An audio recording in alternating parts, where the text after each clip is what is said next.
My name is Arthur Vance. I've been sitting on this balcony for almost 2 years now, telling you stories from my 27 years inside. I've told you about cellmates, about visitors, about the girl who sent me there in the first place. Tonight, I'm going to tell you about the most powerful man I ever met, a man who controlled everything and everyone inside those walls, a man they named a wing after when he retired. This is his journal. His private record of every crime he covered up for 20 years, every beating he authorized, every deal he made with murderers, every innocent man he left to rot. I didn't destroy it. I read it, and what I found in these pages made me understand something terrible about the 27 years I spent in that place. His name was Warden Hayes, and on his deathbed he gave this to me, not to a priest, not to a lawyer, not to his own son. He gave it to me, a convicted killer, and asked me to destroy it. I wasn't just a prisoner, I was a witness, and Warden Hayes knew it. To understand Warden Hayes, you have to understand what prison was like in the 1990s. No cell phones, no cameras everywhere, no oversight. Guards did what they wanted. Wardens did what they wanted. And if you complained, you ended up in solitary for your own protection. Hayes had been warden since 1985, 10 years before I arrived. He was 52 when I first saw him. Silver hair, steel glasses, suits that cost more than most guards made in a month. He walked through the cell blocks like a king inspecting his kingdom. Inmates lowered their eyes. Guards stood straighter. Even the toughest men, lifers, killers, men with nothing left to lose, got quiet when Hayes passed. I hated him at first. All inmates did. He represented everything we'd lost: dignity, freedom, control. But over the years, something shifted. I started to notice things. Little things. Like how certain inmates always got moved to better jobs right before their parole hearings. How others, troublemakers, men who filed complaints, always ended up in the worst wings with the worst guards until they learned their place. How guards who crossed Hayes disappeared from rotation, transferred to different facilities without explanation. It's all in here, every name, every date, every favor granted and debt collected. The first time I really noticed something wrong was 1998, 3 years into my sentence. There was an inmate named Darius Cole, young guy, maybe 25, in for armed robbery, smart, too smart maybe. He'd been writing letters to a state senator about conditions in the prison, about guards stealing from inmates, about medical neglect. One morning, Darius didn't show up for breakfast. His cell was empty. Guards said he'd been transferred, but I'd been in that cell block for 3 years. I knew the sounds, the routines. I knew that transfers happened during the day with notice, with the inmate packing his things. Darius hadn't packed anything. A week later, I overheard 2 guards talking in the laundry. Thought no one was listening. One of them said, "Hayes handled that Cole situation personally. Kid won't be writing any more letters." The other laughed. I never saw Darius again, never heard his name mentioned. It was like he'd never existed. I told myself it wasn't my business. I was doing my time, keeping my head down. That's how you survive inside. You don't ask questions. You don't get involved. But I remembered his name. I remembered. Over the next 15 years, I saw it happen again and again. Different inmates, different guards, same pattern. In 2002, a guard named O'Malley beat an inmate so badly, the man lost vision in one eye. The inmate filed a complaint. 3 days later, the inmate was found with a shank in his cell. Planted, everyone knew it, and sent to solitary for 6 months. O'Malley kept working, kept beating people. In 2007, an inmate named Rivera discovered that his public defender had been paid off by the real killer's family. Rivera had proof, letters, bank records. He tried to contact a reporter. Before the reporter could visit, Rivera was transferred to a maximum security facility 400 miles away. No visitors allowed, no phone calls. His case was never reviewed. In 2011, a young guard named Patterson refused to participate in a beating. refused to discipline an inmate who'd complained about food. Patterson was gone within a month, transferred to a facility in the middle of nowhere. Last I heard, he'd quit corrections entirely. And every single time, Warden Hayes was untouchable, untroubled, untouched. In 2019, I'd been inside for 24 years. I was 72 years old, an old man in an old man's body, waiting to die in a cell. One afternoon, 2 guards came to my cell, not to move me, not to punish me, to escort me to the warden's office. I'd been in that office once before. The day I arrived, white walls, American flag, photographs of Hayes with governors, with senators, with a president.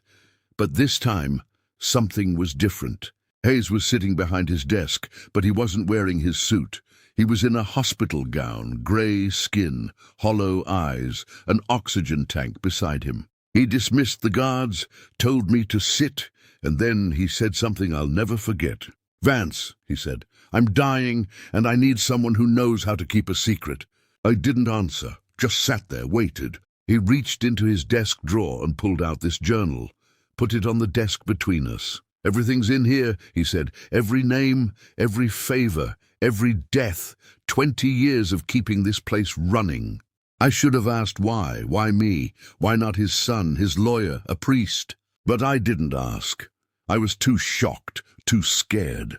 This man had controlled my life for 24 years, and now he was asking me for something. A convicted killer. A nobody. "Why should I?" I finally said.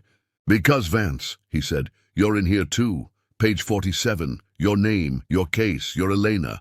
I know everything." Hayes smiled. "That's what got me," he smiled, like he'd been waiting for that question, like he'd rehearsed his answer. My blood went cold. Elena, the girl from my first story, the one who asked me to help her, the reason I went to prison. Her name was in that journal. Hayes knew something about her. Something I didn't. I took the journal. I walked back to my cell, and I didn't sleep for 3 days. It wasn't about my case. Not exactly. It was about Danny, the man I killed, the man who'd been murdering people, who'd been holding Eleanor prisoner, who'd made me an accessory. Hayes knew Danny. They'd met in 1990. 3 years before I ever met Danny, 3 years before Elena. Danny was an informant, working for Hayes, providing information about drug operations inside the prison system. In exchange, Hayes made problems disappear. Arrest records, witness statements, everything. When Danny killed Robert, the man in the cabin, Hayes knew. Danny told him, and Hayes helped him, moved evidence, altered reports, made sure no one looked too closely at a missing man with no family. Elena wasn't just Danny's victim. She was a witness to Danny's crimes, to Hayes's corruption. And when I helped her escape, when I killed Danny, I did exactly what Hayes wanted. I eliminated his problem, his loose end. I wasn't a killer who got caught. I was a clean-up man who did Hayes's dirty work without even knowing it. I kept reading, page after page, night after night. Darius Cole, the young man who disappeared in 1998. He hadn't been transferred. He'd been killed. Hayes ordered it. Buried him in an unmarked grave on prison property. No one ever knew. Rivera, the man with proof of a corrupt public defender. Hayes had his transfer arranged. But not to another prison, to a private facility owned by Hayes's brother-in-law. Rivera was still there, 12 years later, in a place with no oversight, no appeals, no hope. O'Malley, the guard who kept beating inmates. Hayes had promoted him twice because O'Malley kept inmates too scared to complain, too scared to file grievances, too scared to exist. 20 years of bodies, lies, stolen justice, and Hayes kept it all in one book, like he was proud of it. A week later, Hayes sent for me again. He was worse, dying, could barely speak. "Did you destroy it?" he whispered. I looked at him. This man who'd controlled everything, who'd killed and covered and corrupted, who'd used me without me ever knowing. "No," I said, "I read it." For the first time in 24 years, I saw fear in his eyes. "What are you going to do?" he asked. I didn't know yet, but I knew one thing. I wasn't going to let him die thinking he'd won. "I'm going to make sure everyone knows," I said, "every name, every crime, every life you destroyed." Hayes tried to laugh. It came out as a cough. "You're a convicted killer, Vance. No one will believe you." "Maybe not," I said, "but they'll believe the journal, and I know exactly where to send it." Hayes died 3 days later. Cancer, quiet, peaceful, surrounded by family who didn't know who he really was. They named the new prison wing after him, the Hayes Wing. There's a plaque, bronze, calls him a dedicated public servant who gave 30 years to corrections. I waited until I was released, took the journal with me, hidden in my belongings, smuggled out piece by piece. And on my first day of freedom, I mailed photocopies to 3 people, a state investigator, a newspaper reporter, and the son of Darius Cole. 6 months later, 3 guards were fired.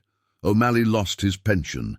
2 convictions were overturned. Men who'd been framed, who'd spent 15 years in prison for crimes Hayes arranged. Rivera was finally found. Transferred back to a real facility, his case is being reviewed. He might go free. Darius Cole's body was never found. But his son knows the truth now, knows his father didn't abandon him, knows his father was killed by a man with a badge and a book. So here's what I learned from Warden Hayes. Power doesn't corrupt, it reveals. Hayes wasn't a good man who became bad. He was a bad man who finally got the power to be himself.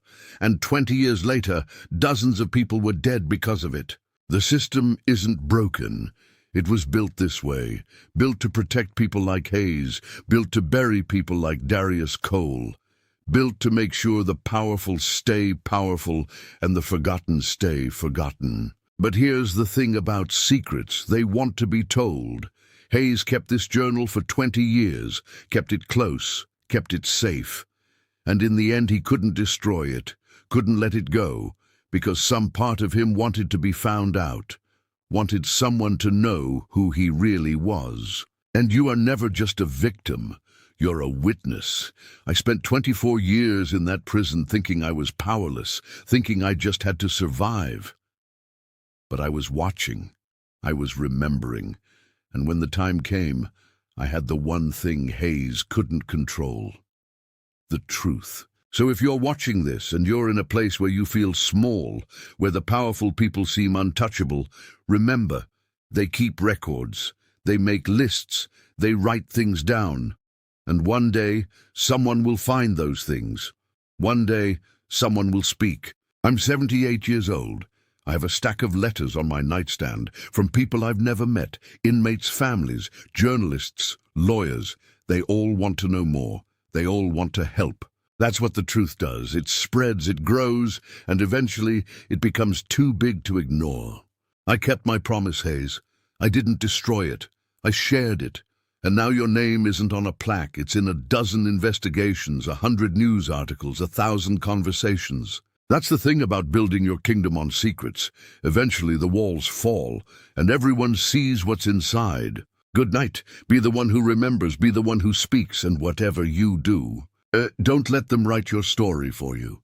Arthur Vance passed away on March 12, 2024. He was 81 years old. The Hayes Journal is now part of an ongoing investigation into 3 separate prisons. To date, 12 convictions have been overturned, 7 guards have been fired, and 2 former administrators have been charged with crimes related to evidence tampering. Darius Cole's body has never been found.